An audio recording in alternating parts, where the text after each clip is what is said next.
Hello guys, this is Ty Graffin Talks, and today we are talking about Ares, the Greek god of war.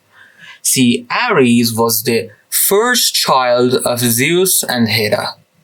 So that makes him brother to Hephaestus, the fire god and forge god that was thrown off Mount Olympus by Hera for simply being ugly. Ares also had two sisters, Aletheia, the goddess of childbirth, and Hebe, the goddess of eternal youth. Now, Ares as a god of war was opposing Athena, who was also a god of war.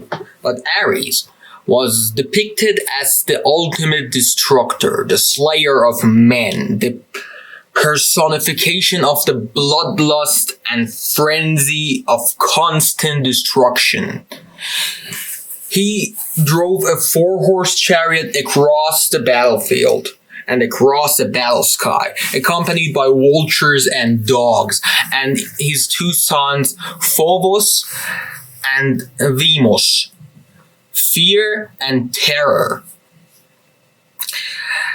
The Greek people hated him so much that called him hateful by gods and by men.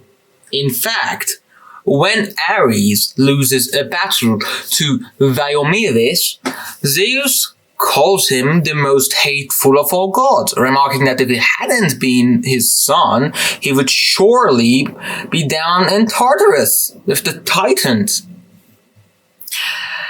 And Diomedes wasn't even the first guy who beat Ares. During the Trojan War, Athena simply beats Ares with a stone, and keeps on bragging about it for the rest of the Iliad, I believe. And back to another defeat, Heracles, or as you know, the Roman part, Hercules defeats Ares not once, but twice. First during the Battle of Pylos, and then after killing his son Cycnus. Most humiliatingly, Otus and Ephialtes, the Aloadae giants who tried to storm Olympus and almost got successful, once managed to kidnap Ares and imprison him in his bronze jar for 13 whole months. Homer, the Greek poet, says that if their stepmother Eriboea hadn't told Hermes about it, this would have spelled the end of Ares. Ares would have died in that bronze jar. Like, imagine the god of war befelled by a bronze jar.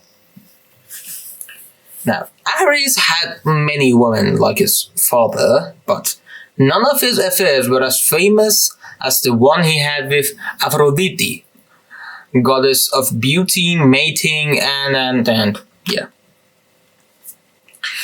At the time, Aphrodite was married actually to Ares' little brother Hephaestus, who was told by Helios of his wife's transgressions. Hephaestus fashioned a delicate, almost invisible bronze net which he put on the bed where Ares and Aphrodite were supposed to lie. When they finally did in his absence, he stormed into the room with a host of gods. The Olympians laughed for days at the helplessly entrapped lovers. However, it seems that in this case, Ares had the last laugh, since Aphrodite bore him at least 3 and as many as 8 children. Hesiod lists only Deimos, Phobos, and Harmonia. Later, authors include Adresia and some or all of the 4 Erotes, Eros, Anteros, Potos, and Imeros. Now, Ares' war companions. Ares is usually not seen alone in a battlefield because we just said how much of a loser he actually was. He's typically joined by a bloodthirsty crowd, a number of infernal associates symbolizing the terror of war, his main power.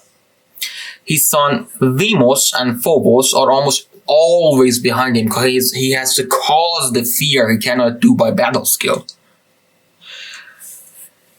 The same holds true for Ares' comrade and sister Eris, Strife, and Enyo, the shaker of cities and the sister of war.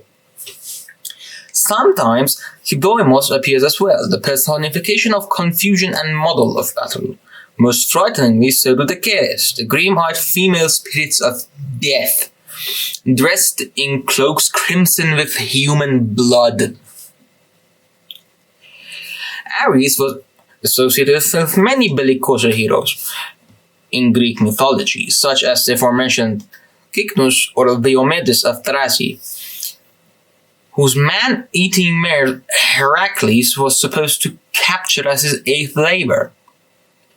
Probably with his daughter Harmonia, Ares fathered a whole race of warriors named the Amazons. Wow, I actually didn't know this one before. Ares fathered the entire Amazon population. Otrera gave him the most famous four: Hippolyta, Antiope, Melanippe, and Penthesilea. So, unlike what DC wants us to believe in Greek myth, Ares is actually the father of Hippolyta, which makes him grandfather of Wonder Woman. And if Zeus is father of Wonder Woman, then that means Ares is the grandfather of his father's child. Greek myth family trees, man.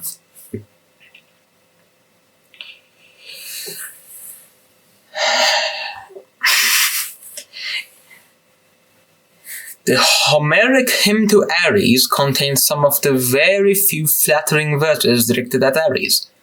A large part of the 5th book of the Iliad revolves around him and Athena. You can read all about Ares and Aphrodite's affair and Hephaestus' subsequent revenge in the 8th book of the Odyssey. So, now we know Ares was a total loser that was bound on constant destruction. He just had to kill everyone. And his own father didn't even approve of him. Zeus himself said you belong in Tartarus, the Greek hell for monsters. He was trapped by 2 giants in a bronze jar and would have died of starvation.